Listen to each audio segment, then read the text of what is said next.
আসসালামু আলাইকুম। ওয়েলকাম করছি আরও একটি নতুন রেসিপি দেখার জন্য।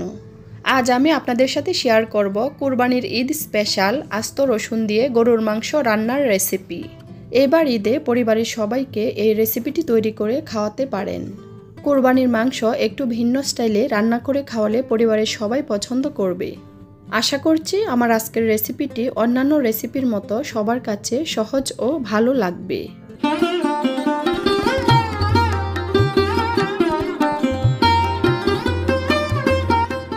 তাহলে চলুন চলে যাই রেসিপির মূল পর্বে। প্রথমে আমি 1 কেজি গরুর মাংস ধুয়ে পরিষ্কার করে নিয়েছি।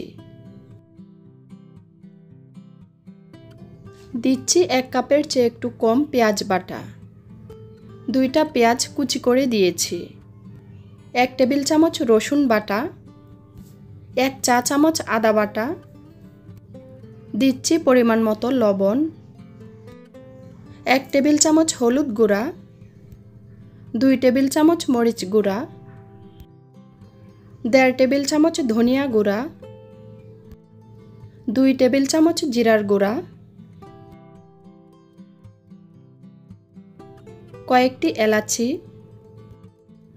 দিচ্ছি কয়েকটি দারচিনি, 2টা তেজপাতা মাঝখান দিয়ে ছিঁড়ে দিয়েছি, কয়েকটি গোলমরিচ ও লবঙ্গ দিয়ে দিচ্ছি, সাথে পরিমাণ মতো তেল দিয়ে দিচ্ছি।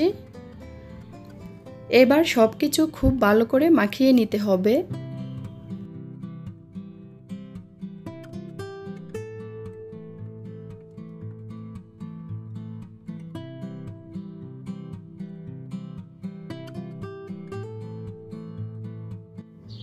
মাখানো হয়ে গেছে, এবার আমি চুলায় বসিয়ে দিব। মাংসটাকে পানি ছাড়া কষিয়ে নিব। কিছুক্ষণ রান্না করলে এমনিতেই পানি উঠবে।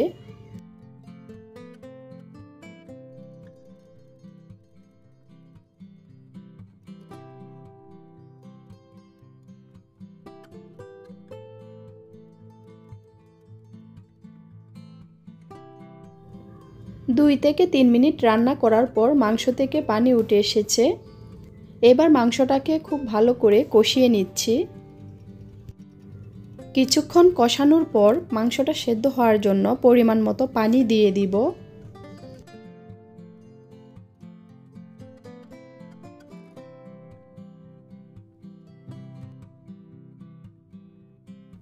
এবার ঢেকে রান্না করব 30 মিনিটের মতো।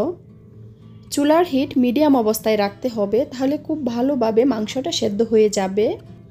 ঠিক 15 মিনিট পর আমি মাংসটাকে নেড়ে ছেড়ে দিব। এভাবে করে 1-2 বার মাংস নেড়ে ছেড়ে দিতে হবে যেন নিচে লেগে না যায়।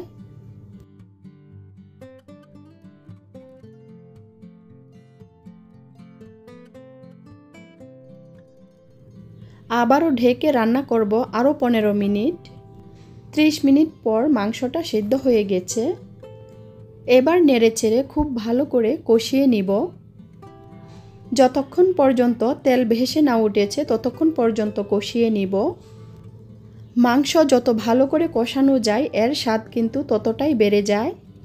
মাংসটা যখন ভালো করে কষানো হয়ে গেছে এই অবস্থায় আমি দিয়ে দিচ্ছি এখানে আস্ত রসুন। রসুনটাকে আগে থেকে উপরের কুসা ছাড়িয়ে পরিষ্কার করে নিয়েছি। এবার মাংসর সাথে খুব ভালো করে আবারও কষিয়ে নিব 2 থেকে 3 মিনিটের মতো।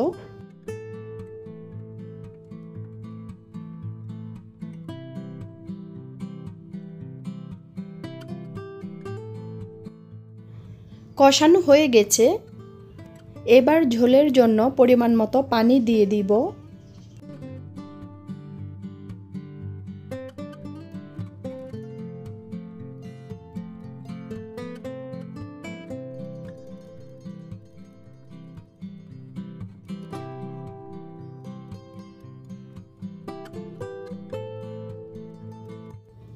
ঢেকে রান্না করব ঝোলটা ঘন হয়ে আসা পর্যন্ত। যখন তরকারিটা হয়ে আসবে এর আগে কয়েকটি শুকনো মরিচ দিয়ে দিচ্ছি। এতে করে একটা ভালো ফ্লেভার আসবে। আপনারা চাইলে শুকনো মরিচটা ভেজেও ব্যবহার করতে পারেন। শুকনো মরিচ দেওয়ার পর আরও 2 থেকে 3 মিনিট রান্না করে নিয়েছি।